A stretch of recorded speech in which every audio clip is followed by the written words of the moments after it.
ever get that itch? Yeah. To learn something new, something that really grabs you, but fast. Something that doesn't feel like a chore. Oh, yeah, definitely. Those little bursts of knowledge that just click. Well, today we're going to do a deep dive into it's a short audio piece, actually. It's called The Stranger in My Bed, and it's from a fictional podcast, the 5-Minute Horror Podcast. Oh, interesting. I actually haven't heard that one. It's made up, obviously. but the thing is, it taps into this really basic fear we all have, right? Like that need to feel safe in our own homes, especially when we're asleep. Super vulnerable. Right, absolutely. When we're at our most defenseless. So we've got the transcript for this episode and some notes on why it's so effective. Yes. So basically, we're going to break it down, figure out how it works, and what anxieties it kind of plays on. Yeah, let's dissect the mechanics of fear, so to speak. Okay, so the main thing, the core of the horror, is waking up to a stranger in your bed. Yeah. It's primal, right? And then the narrator says, "But I live alone." I mean, that just makes it even more terrifying. Totally. That line just underscores the violation, right? It's like the ultimate breach of personal space. Exactly, yeah. And it happens when you're completely helpless.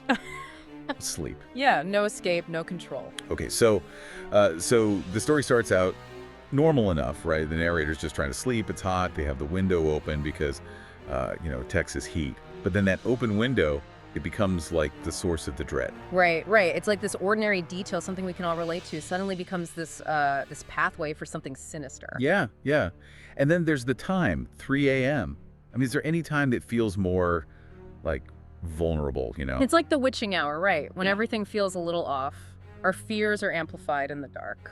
Totally. So it's such a short piece, but the sensory details are so vivid. Like at first you just hear these crickets chirping, right? Yeah. And then bam, this gasp, and then the bed springs creak. It's just instantly unsettling. Yeah, that sudden shift, it pulls you right into the scene, right alongside the narrator. Your heart rate jumps. And then the snoring. Something so normal, but in this context it becomes so creepy. Yeah, it's like a perversion of something familiar, a reminder that something is wrong. Very wrong. Later, there's this description of the stranger's breath reeking of stale coffee, and then a gnarled hand. I mean, it's so gross, and it just makes it all so real. So how do these details work? Why are they so effective? Well, it's the power of concrete imagery, right?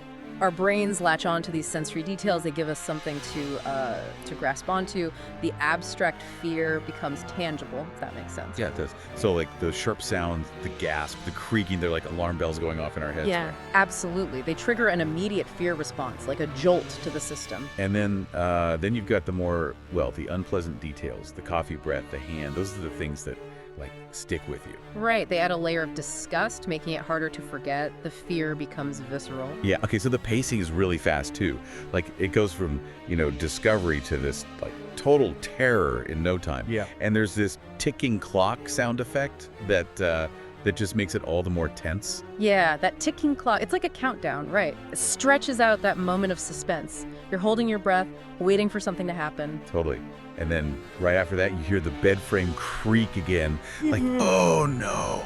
It's that moment of potential discovery, right? The unknown might become aware. Yeah. And then the narrator freezes. They want to run, but they're too afraid to wake the stranger up. Yeah. That's something we can all relate to, right? That feeling of being paralyzed by fear. Absolutely. It's a primal response to a threat. It's like our body's betraying us. And the narrator has their phone in their hand.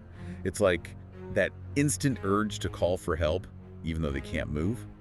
So modern, It highlights our reliance on technology for safety and connection, even in the most primal situations, and also the frustration when that connection feels out of reach. Then the police come and they find nothing. No forced entry, just the open window, and this single gray hair. It's weirder than if they'd found an actual intruder, It's the lack of closure, right? Yeah. Our brains crave explanations, and when we don't get them, it's unsettling. Yeah, it's like, what happened? And then the narrator asks this question: how many nights had he been there before I noticed? I mean, that's the real twist, isn't it? Yeah, it shifts the whole perspective. It's not just a single scary incident anymore. It becomes this prolonged violation, something insidious. It makes you question your own sense of security. Exactly. So at the end, the narrator starts sleeping with the AC on so they keep windows closed. and they sleep with a baseball bat.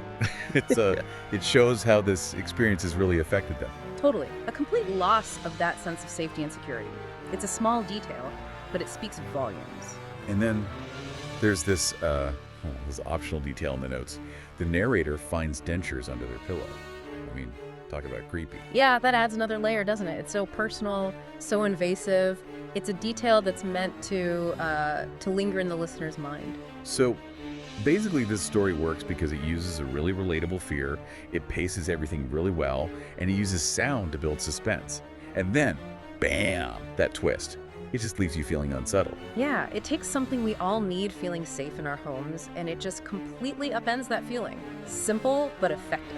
So for you listening, think about the places you feel the most safe, like completely secure. Now imagine that sense of safety being disrupted. Like, what if there's something there, something you haven't noticed? Makes you think, right? It's those little things we overlook, those Yeah. tiny details that in the right context can become, well, let's just say, they can become a lot more significant. Something to think about. Definitely.